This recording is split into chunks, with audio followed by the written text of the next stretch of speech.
My parents secretly signed my house over to my sister, so I cut off every single penny they ever got from me. Be honest, if your parents secretly gave the house you paid for to your sister, would you ever give them another dollar? I never thought I'd have to answer that question about my own family. Before we get into this story, tell me where you're watching from. I genuinely love seeing how far these stories reach, so drop your city or country in the comments. For years, I believed the house was safe. My parents lived there, and I was the one who had helped make it possible. I paid the bills, covered repairs, and quietly sent money whenever something went wrong. I never kept score because they were my parents. Then one ordinary morning, I opened an email and froze. There it was, a property document. My sister's name was on the house. I stared at the screen so long my coffee went cold beside me. My hands actually started shaking. I thought there had to be some mistake, so I called my father. Dad, why is Sarah's name on the house? There was a silence that told me everything before he said a word. We were going to tell you, he finally said. When I confronted them, my father didn't apologize. We thought your sister needed it more. My mother added, you're doing fine, she isn't. That's when I realized this wasn't an accident. They had made a choice behind my back. And that night, I opened my bank account, looked at every payment I'd ever sent my parents, and made one decision that would change all of our lives. Before that house became the center of our family's betrayal, I was the daughter everyone depended on. If the electricity bill was too high, they called me. If the roof leaked, they called me. If my mother needed medicine, they called me. If my father's car broke down, somehow my phone was the first one ringing. And I answered. I wasn't rich. I was simply responsible. By the time I was 30, I had learned how to make a budget stretch farther than it should. Every month, I sent my parents around $1,200. Some months, it was more. There were repairs, groceries, insurance, medical bills, and emergencies that somehow never seemed to end. While my sister, Sarah, was constantly trying to get back on her feet, I was quietly making sure everyone else stayed standing. She's your sister, my mother would say whenever I questioned the difference. I knew what she meant. Sarah needed help. I could provide it, so I did. I didn't resent my parents for needing me. Honestly, I felt proud that I could help them. When they talked about how hard life had become, I wanted to make things easier. Years earlier, when they needed a stable place to live, I helped secure the house. I put money into it,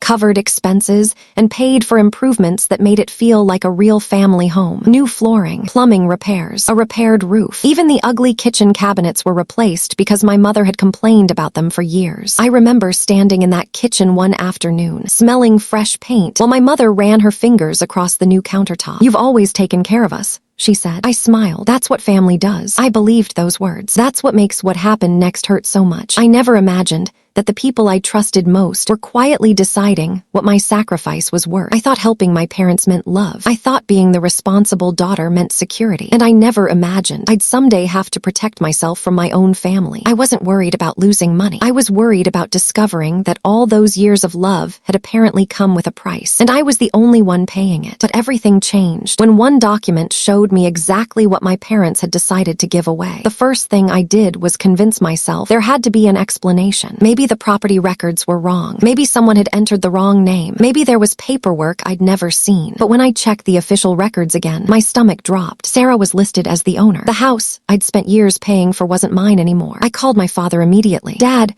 why is Sarah's name on the house? For several seconds, there was nothing but silence on the other end. Then he sighed. We were going to tell you. Tell me what? Another pause. We transferred the house to your sister. I actually laughed, but there was nothing funny about it. I paid for that house. My mother came onto the call. And you're still doing fine, she said. That sentence hurt more than the transfer itself. Not because she was wrong about me being financially stable, because she was using my stability as an excuse to justify taking something I'd sacrificed years of my life to provide. So you gave my house away because you decided I don't need it. My father sounded irritated now. It's not like that. Sarah needs it more than you do. There it was, the same excuse I'd heard for years. She needs more. She struggles more. She deserves another chance. But this time, they weren't asking me to pay another bill. They had taken something permanent. You didn't just give Sarah a house, I said quietly. You gave away something I sacrificed years of my life to provide. Nobody answered. And somehow, that silence told me more than any apology could have. They knew exactly what they had done. They expected me to be angry. They expected tears. Maybe they even expected me to eventually forgive them. What they didn't expect was what I said next. Fine, I took a breath. Then from today on, you won't need my money either. For the first time, nobody had an answer. After that phone call,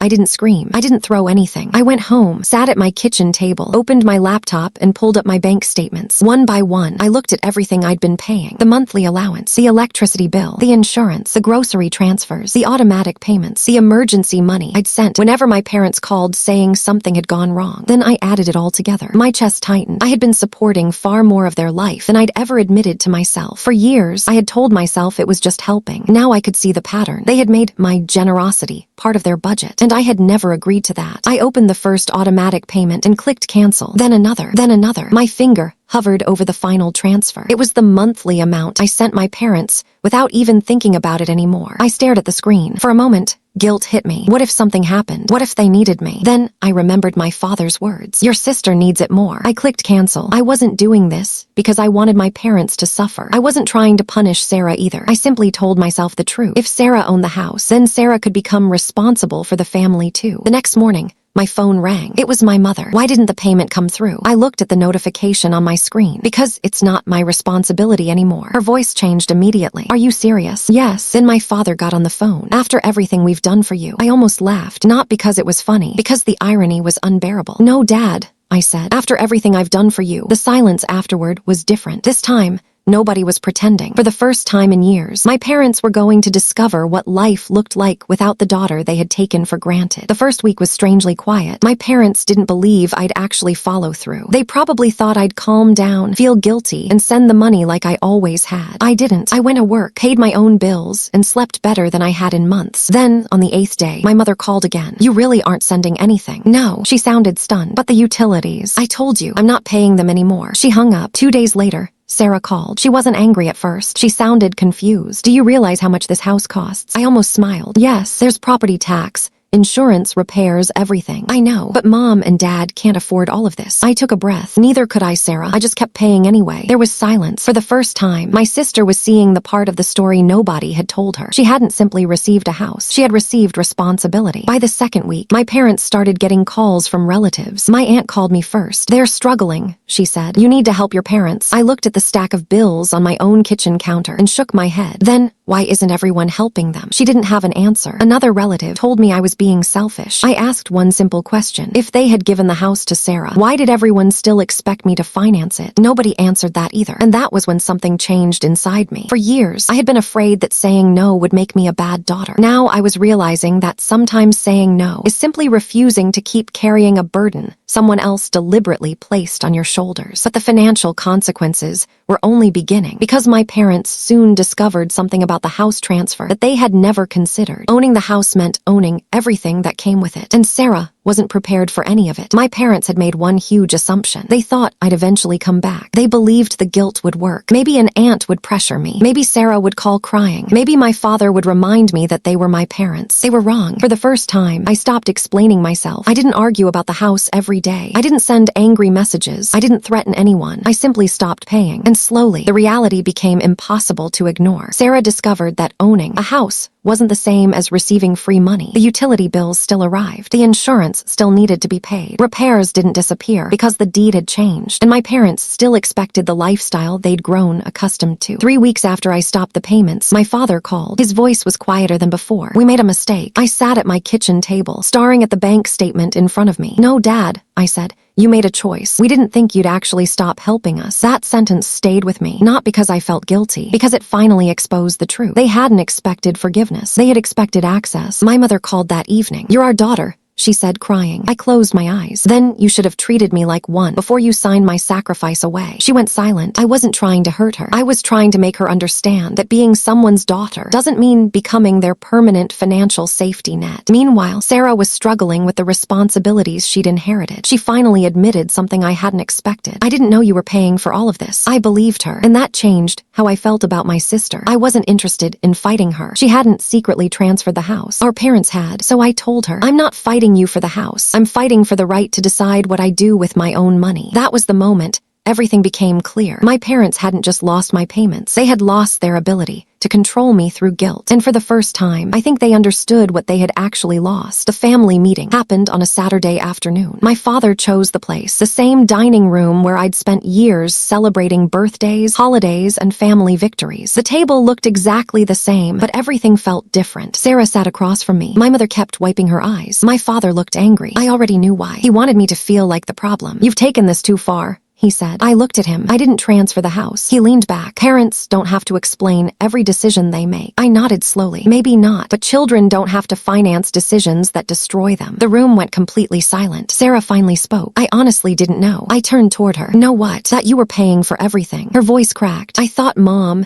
and Dad owned the house. I thought they were giving me something that belonged to them." I believed her, and strangely, that made me calmer. "This isn't about you," I told her. "They chose to give you what I worked for. You didn't steal it from me." My mother started crying harder. "We were trying to protect Sarah." I stared at her. "From what? She wasn't doing well." "You were. We knew you'd be okay." There it was, the explanation they'd been hiding behind all along. My sister was fragile. I was strong, so they decided my strength made my sacrifice acceptable. My father lowered his voice. "We thought you'd forgive us." I felt something inside me go very still. "You weren't protecting your daughter," I said. "You were sacrificing one daughter because you were confident she would never leave." Nobody spoke. My mother looked down at the table. Sarah was crying now too. For years, I had believed being the strong daughter was something to be proud of. That afternoon, I finally understood the darker side of it. People can become so comfortable with your strength that they stop noticing what it costs you. My father eventually said, "So what do you want?" I answered honestly, "I want nothing from you, and I don't want you expecting anything from me." That was the hardest sentence I'd ever said to my family, but it was also the first one that made me feel free. After the family meeting, I stopped treating the situation like a family argument and started treating it like a financial matter. I gathered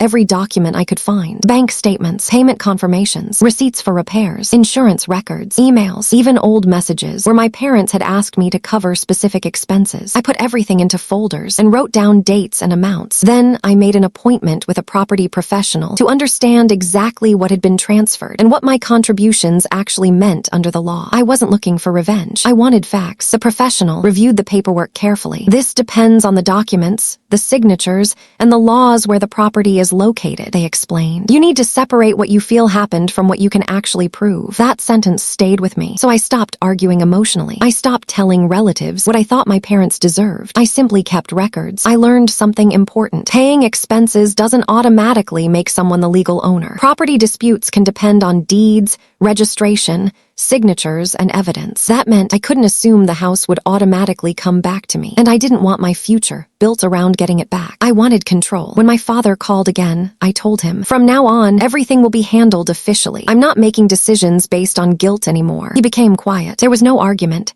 just silence. The house might remain with Sarah. I couldn't control every outcome, but one thing was completely within my control. My money, my boundaries, my future. And that was enough, because my parents had spent years believing they could decide what I owed them. Now they were finally learning that helping them had always been my choice, not their right. For the first time in years, my money belonged completely to me. I kept paying my own bills, saving for my future, and building a life that didn't depend on whether my parents approved of me. I stopped checking my phone every time it rang, wondering what emergency needed to be funded next. My relationship with my sister changed too. We didn't suddenly become best friends, but we started having honest conversations. She finally understood that I hadn't been trying to take anything away from her. One evening, I opened my banking app and saw the scheduled monthly payment to my parents sitting there. For years, I had made that transfer without thinking. It was automatic, almost like breathing. This time, I stared at the screen for a few seconds. Then I canceled it, and strangely, I didn't feel angry. I felt peaceful. I used to believe that if I stopped helping my parents, I was a bad daughter. Now I understood something I should have learned years earlier. Being a good daughter doesn't mean destroying your own future to prove that you love someone. I didn't cut off my parents because I stopped loving them. I stopped funding them because I finally started respecting myself. The house wasn't my victory. My freedom was. And once I understood that, I realized there was nothing left for them to take from me. Now I want to ask you something honestly. If your parents secretly gave your house to your sister after you spent years supporting them, would you keep sending them money? Would you tell yourself, "They're still my parents," and continue paying their bills, covering emergencies, and sacrificing your own future? Or would you finally say, "Enough"? Maybe you're an A, you'd keep helping because they're your parents. Maybe you're a B, you'd stop the money but keep the relationship. Or maybe you're a C, you'd cut off both the money and the relationship completely. And here's the harder question. If they came back months later, apologized, admitted they were wrong, and promised never to treat you that way again, would you start helping them again? Because sometimes family teaches us a dangerous lesson. That love means unlimited access to our time, our money, and our forgiveness. It doesn't. Helping family should come from love, not fear. Financial support is a choice, not an unlimited obligation. And setting a boundary doesn't automatically make you cruel. You can love your parents and still say no. You can forgive someone without giving them access to your wallet. And you can walk away from favoritism without becoming the villain in someone else's story. Sometimes the moment you stop paying for everyone's comfort is the moment you discover who actually valued you and who only valued what you provided. So tell me in the comments, would you keep sending the money or would you cut it off? And if you've ever had to choose your own peace over family pressure, tell your story. Someone reading your comment may need to know they're not alone.